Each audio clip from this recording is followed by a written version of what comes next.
Benoué. Ces derniers ont arrêté le travail réclamant 5 mois d'arriérés de salaire. Ils disent en avoir marre, en avoir assez d'ailleurs des promesses et en appellent à l'action du président de la République. Les précisions dans cet élément d'Aimé Catherine Moukouri. Ils ont décidé de descendre dans la rue et exprimer leur mécontentement. Cette trentaine d'ouvriers des chantiers de construction de la ville de Garoua, dont l'hôtel de la Benoué, réclament des mois de salaire. Nos familles sont dehors, abandonnées. Là-bas à Yaoundé, on a 5 mois d'arrière de salaire.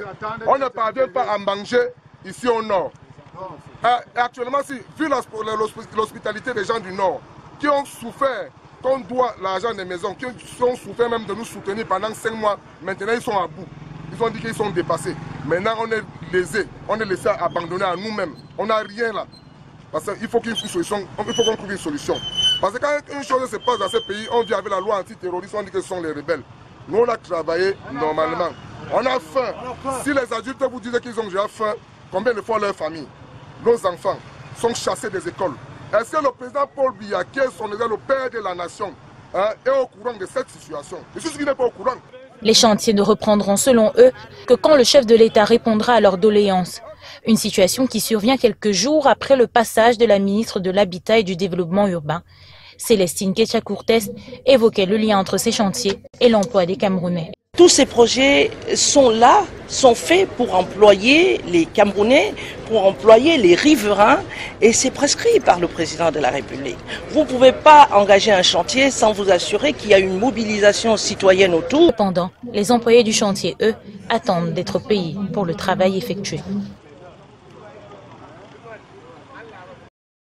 Et toujours à propos de chantier de la ministre de l'Habitat et du Développement urbain, le coup de semonce qui vient justement d'elle, de la ministre de l'Habitat et du Développement urbain, à l'endroit des entreprises dont les chantiers ne sont pas livrés pour les unes et pour certaines entreprises et en arrêt pour les autres. En visite à Douala, Célestine Ketcha-Courtès a passé en revue les chantiers des dessertes du stade Japoma, les drains de PK8, Niala et bien d'autres ouvrages en chantier à Douala.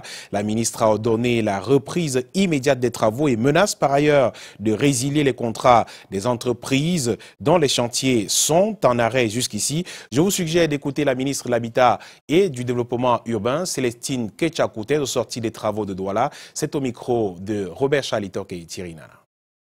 Le chef de l'État chaque année parle de logements sociaux et nous, les entrepreneurs, nous ne sommes pas conscients de ce que la responsabilité est partagée.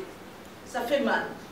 Ça fait mal de voir que les entreprises camerounaises ont gagné des marchés et n'ont pas été capables pendant 8 ans à livrer des logements. Et pour certains, payer. Je veux parler avec les entreprises dans votre responsabilité à amener ce pays vers son développement. Et un autre endroit où ça fait mal, c'est l'incivisme sur l'entrée ouest de la ville de Douala, notamment à Bonabéry. Faisons-y un tour, justement, pour constater que la ville de Douala vit dans un incivisme total qui sévit sur la nouvelle route bitumée et élargie par le gouvernement. Entre excès de vitesse et autres infractions, les panneaux de signalisation sont vandalisés.